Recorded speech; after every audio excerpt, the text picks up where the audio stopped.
There are two ways to solve for the square root of a number. We can either use a calculator, of course, everybody would love to use this option, and the other way is to solve it manually. Manually too, we can solve it in two different ways. One, by using the prime factorization method, which we have already seen. We split the number to its prime factors and then choose one number from each pair. The other method, which we will look at in this video, is called the long division method. The name sounds fancy, but don't worry, if you follow the steps given in this video, you will never go wrong. But why can't we just use prime factorization every time? Well, if the number is large, it will take us a lot of time to reduce it to its prime factors, and the chances of going wrong are very high. Hence, prime factorization is useful only for small numbers. And for large numbers, we can use the long division method. Let's solve a couple of examples to understand how the long division method works.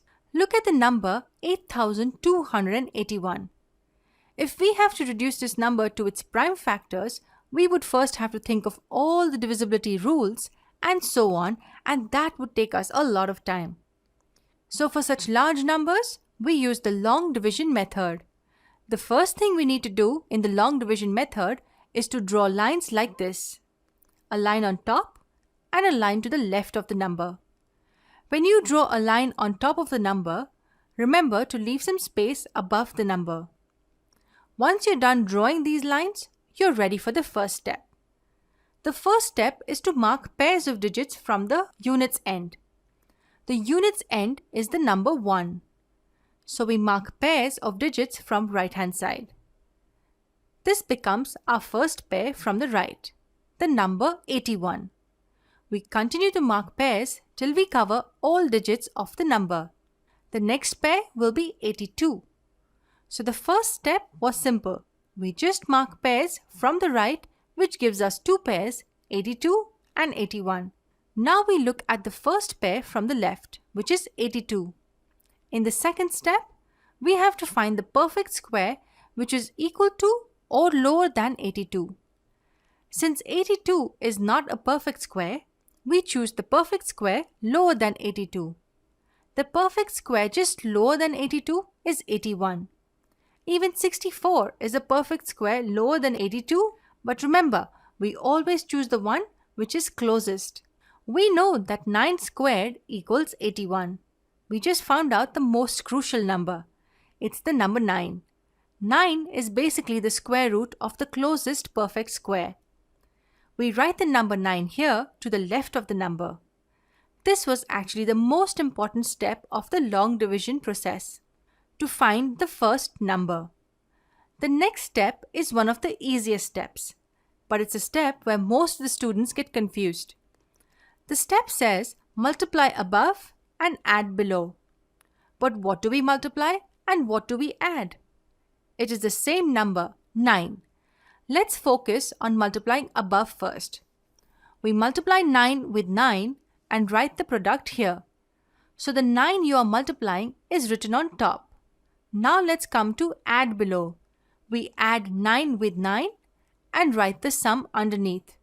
9 plus 9 gives us 18. We multiply the same number with itself above and wrote the product here.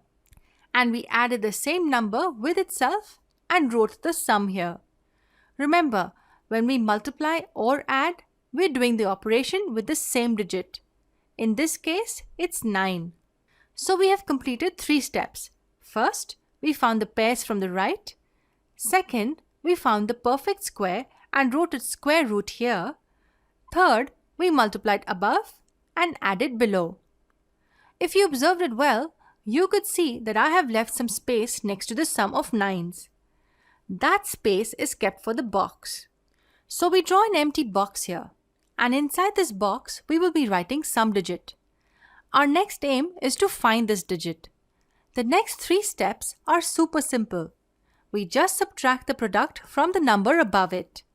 The product we got was 81. The number above it is 82.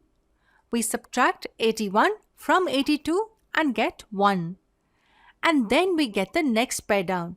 The next pair is 81. So we write it next to 1. Then we draw the same box above and below. Above, we draw it next to 9, and below, we draw it under the original box. The digits contained in each of these boxes are the same. The next step, according to me, is the most interesting step of the long division method. We use trial and error to find the digit in the boxes. We look for the product of two numbers, which gives us 181. This is how the product should look. What number do you think we can write in the boxes to get 181 as our product? Remember, the digits in both the boxes have to be the same. Yes, 181 multiplied by 1 gives us 181. So we have found the digit in the boxes. It's 1. After we find this digit, we go back to the third step and follow the same procedure. Multiply above. So we write a 1 and a 1 in these two boxes and get the product of 181 and 1 as 181. Then we add below. We add 1 to 181 and get 182. Then we subtract the product from the number above it. So we subtract 181 from 181 and get a 0. The moment we get a 0 here and there are no more pairs left, we are done. But wait, where's the square root of 8281? Well, it's the number you got on top. It's 91. The square root of 8281 is 91. Trust me, it's not difficult. It's just a little lengthy. Let's review what we just did. We marked pairs from the unit's end, which gave us two pairs, 82 and 81. Then we choose a perfect square which is equal to or lower than the leftmost pair, 82. We found out that 81 is the closest square. We write its square root to the left. Then we multiply it above. 9 multiplied by 9 equals 81. And added below, 9 plus 9 equals 18. And with 18, we leave space for one more digit. Then we reach the three simple steps.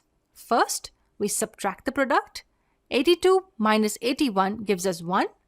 Second, we get the next pair down. And then we draw the same box above and below, which will contain the same digit as the original box. And to find the digit in the boxes, we use trial and error and get 181 multiplied by 1 as 181. So the number in the box will be 1. After we find the number in the box, we go back to the third step. We multiply above. 181 multiplied by 1 gives us 181. Then we add the same digit below. 181 plus 1 equals 182. Then we subtract the product. 181 minus 181 gives us 0.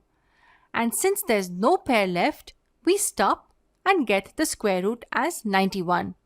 Remember, inside the two lines, we always subtract, and outside, we always add. To get a better idea, see the second part of this video in which we have solved for the square root of another number using the same procedure.